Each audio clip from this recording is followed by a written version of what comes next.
বাসর রাতে ঢুকে জানতে পারলাম যার সাথে আমার বিয়ে হয়েছে সে আমার প্রেমিকা নয়, তার যমজ বোন। মানে আমি তো তিন্নির কোনো যমজ বোনকে চিনি না, আর ও কোনোদিন বলেনি যে তার একটা যমজ বোন আছে। আর তিন্নি কোথায়? তিন্নির বোন বলল কেন বলেনি সেটা জানি না, আর সে বিয়ের আগে আরেকজনকে নিয়ে পালিয়ে গেছে। আমি বললাম মানে কার সাথে পালাবে? ও তো আমাকে ভালোবাসতো। সেগুলো আমি জানি না, তবে বিয়েটা আপুর সাথে হয়নি আপনার। আমি বললাম দাঁড়াও, তিন্নির নাম্বারে কল দিচ্ছি, দেখি সে কার সাথে পালিয়েছে। মেয়েটি বলল এসব করে কোনো লাভ নেই, তার ফোন অফ পাবেন আপনি। আমার ফোনের ছবিগুলো দেখুন, বুঝতে পারবেন আমরা যমজ বোন। আদিরা ফোনটা আমার দিকে বাড়িয়ে দিল। আমি হাতে নিয়ে দেখলাম দুই বোনের অনেকগুলা ছবি। মেয়েটা আমেরিকাতে বড় হয়েছে মামার কাছে, সেগুলা ছবি সহ প্রমাণ দিল।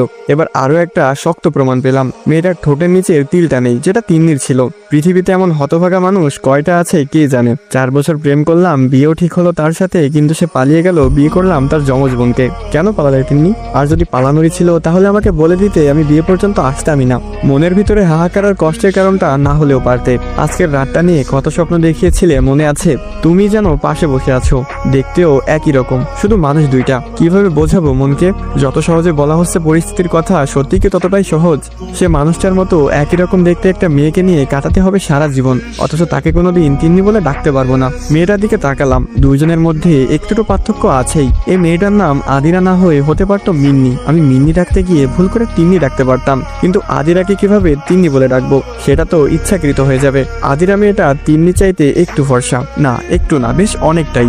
আমেরিকাতে থাকার কারণে এই পরিবর্তন। আদিরা বলল আপনি কিছু ভাবছেন? আমি বললাম হ্যাঁ ভাবছিলাম। কি ভাবছেন? আমি বললাম আপনি রাজি এই বিয়েতে? আদিরা বলল হ্যাঁ। কোনো বয়ফ্রেন্ড ছিল না আপনার? আদিরা বলল হ্যাঁ ছিল। তার কি হয়েছে? আদিরা বলল সে 2 বছর আগে আরেকটা মেয়েকে বিয়ে করে ফেলেছে। ও আচ্ছা। আদিরা আমার কথা শুনে হেসে উঠল। আমার বয়ফ্রেন্ড ছিল না। আমি বললাম আমেরিকাতে ছিলেন আর কোনো বয়ফ্রেন্ড ছিল না? আদিরা বলল কেন, আমেরিকাতে থাকলে বয়ফ্রেন্ড থাকাটা আবশ্যক নাকি? আমি বললাম না তা নয়, তবে না থাকাটা একটু অস্বাভাবিক। আদিরা বলল আমি ওসবের টাইম পাইনি, পড়ালেখা নিয়েই ব্যস্ত ছিলাম। আমি বললাম লাভ কি হলো? সেই তো বিয়ে করে এখন ঘরবাড়ি সামলাতে হবে। আদিরা বলল একটা কথা আগেই বলে দিই। হ্যাঁ বলুন। আদিরা বলল আপু পালিয়েছে বলে কিন্তু আপনি আমাকে বলতে পারবেন না তুমি বিছানায় ঘুমাও, আমি সোফায় ঘুমাবো, আপনি আমার সাথেই ঘুমাবেন, সময় নিন। শারীরিক সম্পর্কের দরকার নেই, তবে ভালোবাসতে মানা করবেন না। মেয়েটার কথায় কিছুটা অবাক না হয়ে পারলাম না, তবুও বললাম আচ্ছা। সে এখন আমার বউ, আমার যেমন তার উপর অধিকার আছে তেমন তারও আমার উপর পূর্ণ অধিকার আছে। তিনি তো আরেকজনকে নিয়ে পালিয়েছে, আর আমি কেন এই মেয়েটাকে কষ্ট দিব?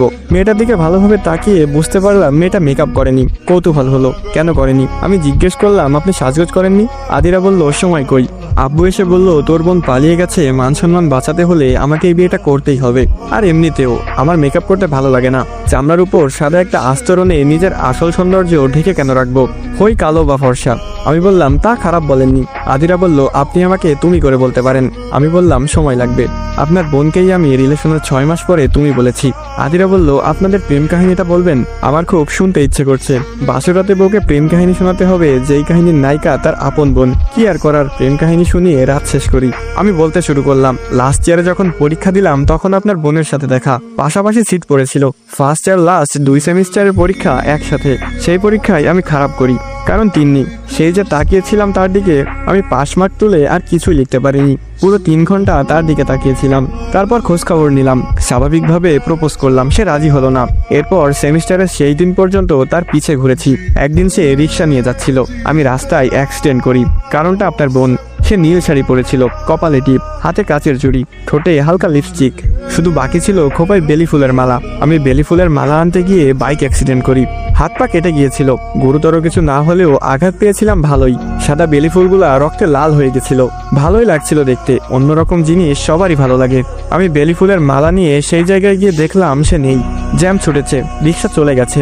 আমি আমার রুমে কোনোদিন একটা পুরাতন জিনিসও রাখিনি, কিন্তু সেই রক্তমাখা বেলি ফুলের মালাটা আমার কাছে এখনো বেশ যত্নেই আছে।